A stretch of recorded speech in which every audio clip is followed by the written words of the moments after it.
کبھی کوئی خطا ہو جائے، غلطی ہو جائے، گناہ کا صدور ہو جائے اور انسان فوراً توبہ کر لے، فوراً رجوع کرے، پشیمانی اسے ہو جائے، عزم مصمم کر لے دوبارہ میں نہیں کروں گا، تو اللہ بخش دے گا۔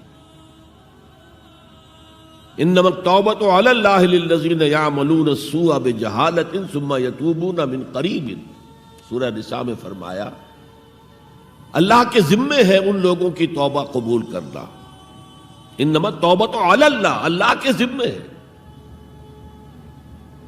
جو کہیں غلطی سے، جہالت میں، نادانی میں، جذبات سے مغلوب ہو کر کوئی غلط کام کر بیٹھتے ہیں لیکن فوراً توبہ کرتے ہیں، اللہ کی جناب میں رجوع کرتے ہیں، فوری توبہ اگر ہو جائے تو فوراً اللہ تعالیٰ کی مغفرت جو ہے ڈھانپ لیتے ہیں۔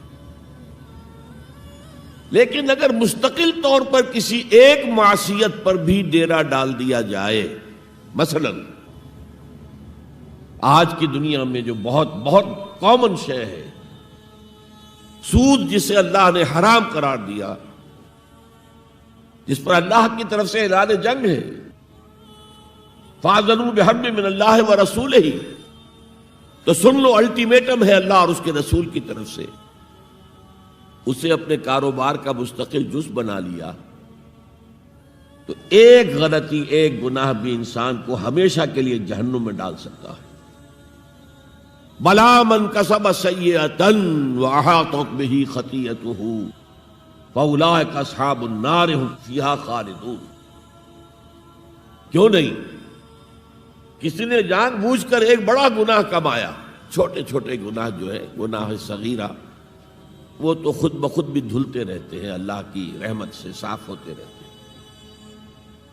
لیکن کسی نے کبیرہ گناہ کمایا، جان بوجھ کر کیا، اور پھر اس پر ڈیرے ڈال دیے اور وہ گناہ اس کے گرد گھیرا کر بیٹھا، احاطت بہ خطیئتہ فاولئک اصحاب النار هم فیہا خالدون، تو وہ ہے جہنمی اور اس میں ہمیشہ رہنے والا۔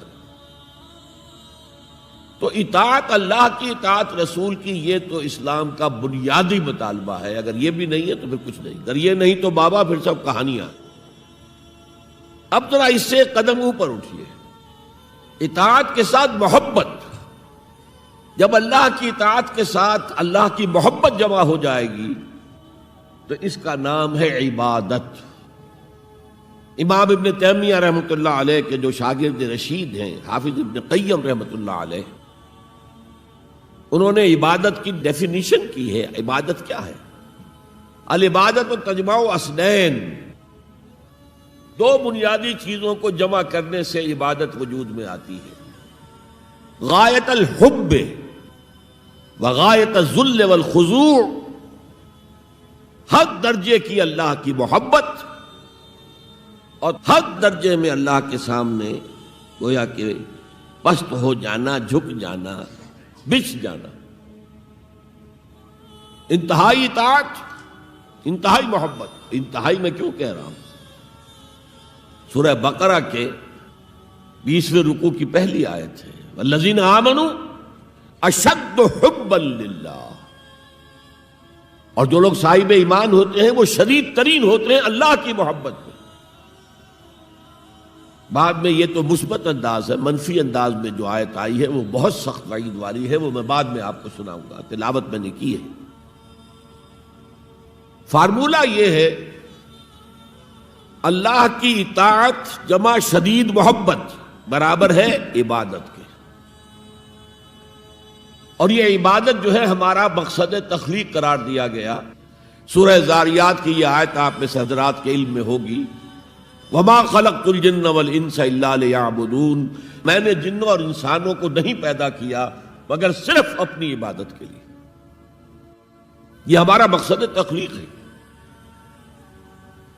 اس میں سے اطاعت والے حصے کی صحیح ترجمانی کی شیخ سعدی رحمۃ اللہ علیہ نے، زندگی آمد برائے بندگی، زندگی تو آئی ہے اطاعت کے لیے، بندگی کے لیے، غلامی کے لیے، عبدیت کے لیے۔ زندگی آمد برائے بندگی، زندگی بے بندگی شرمندگی۔ اگر اللہ کی بندگی ہی نہیں ہے تو سراسر شرمندگی ہے یہ، اور کچھ بھی نہیں۔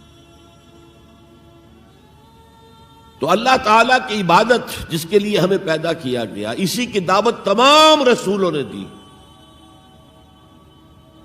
یا قوم اعبدوا اللہ ما لکم من الہ غیرہ، اے میری قوم کے لوگو اللہ کی عبادت کرو، تمہارا کوئی معبود اس کے سوا نہیں ہے۔